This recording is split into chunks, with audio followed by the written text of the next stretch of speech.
Hi everyone, welcome to English is Easy with RB. My name is Rajdeep Banerjee. Today we're going to learn how to use vis-a-vis.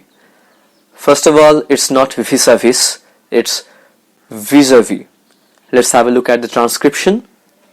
You have v, then e, then z, then a, schwa or the negligible sound, then v, and lastly E.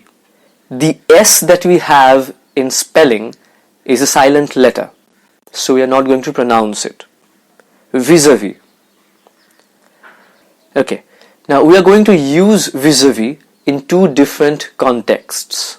In the first context, it would mean in relation to or with regard to. For example, I must speak to the headmaster vis-a-vis the arrangements for the function. Next, it's about time the government did something for the youth vis-a-vis employment. In the second context, it would mean in comparison with or as compared with.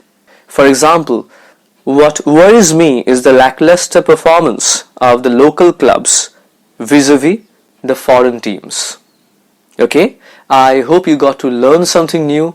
Until next time, this is RB signing off.